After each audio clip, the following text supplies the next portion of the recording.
two thugs were about to assault a young woman when their accomplice suddenly appeared at the end of the tunnel, looking battered and terrified. His limbs were bound, and an iron chain was fastened around his neck. Before the two thugs could figure out what was happening, two bullets shot out from the darkness, killing one of them instantly. In the ensuing chaos, the accomplice was also shot in the head. Realizing the situation had turned against him, the gang's small-time leader turned to flee, firing two desperate shots behind him for cover. Moments later, Harry emerged from the shadows. His deep hatred for the thugs stemmed from the brutal murder of his close friend by this very group. The gang's leader was powerful and well-connected, and the local police dared not provoke him, leaving Harry no choice but to take justice into his own hands. However, the aging man suddenly suffered a severe asthma attack during the chase and collapsed to the ground. Just before losing consciousness, Harry managed to throw his gun into the lake. That way, the police would find no weapon and therefore have no evidence to charge him. Though Harry cleared himself of suspicion, his actions had brought serious trouble to the police department. Two people had died the previous night, and the media was in a frenzy. Frustrated and under pressure, the police chief decided to personally lead a major raid to eliminate the thugs once and for all. But the chief hadn't expected how deeply entrenched the gang was in that area. They were numerous and fearless, even against heavily armed SWAT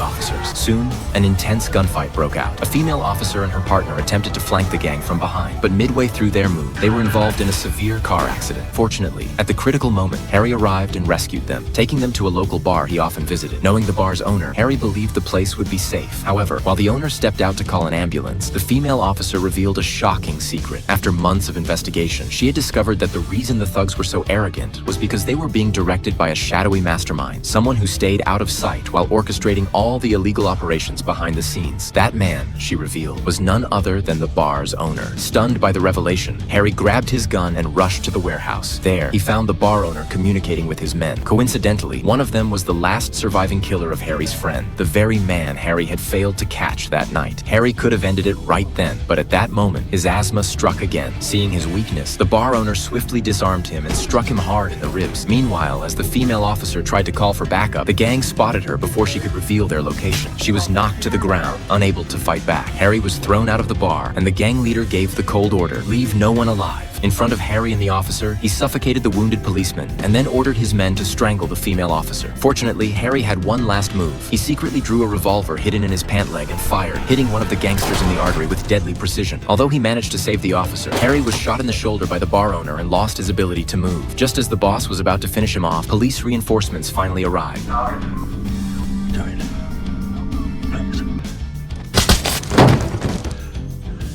In the end, Harry and the female officer survived. With the gang leader dead, the neighborhood finally regained peace. Street violence became a thing of the past, replaced by calm and safety. Even the tunnel where the thugs once gathered was freshly painted and restored. Of course, much of that peace was thanks to Harry. And with that, the story comes to an end.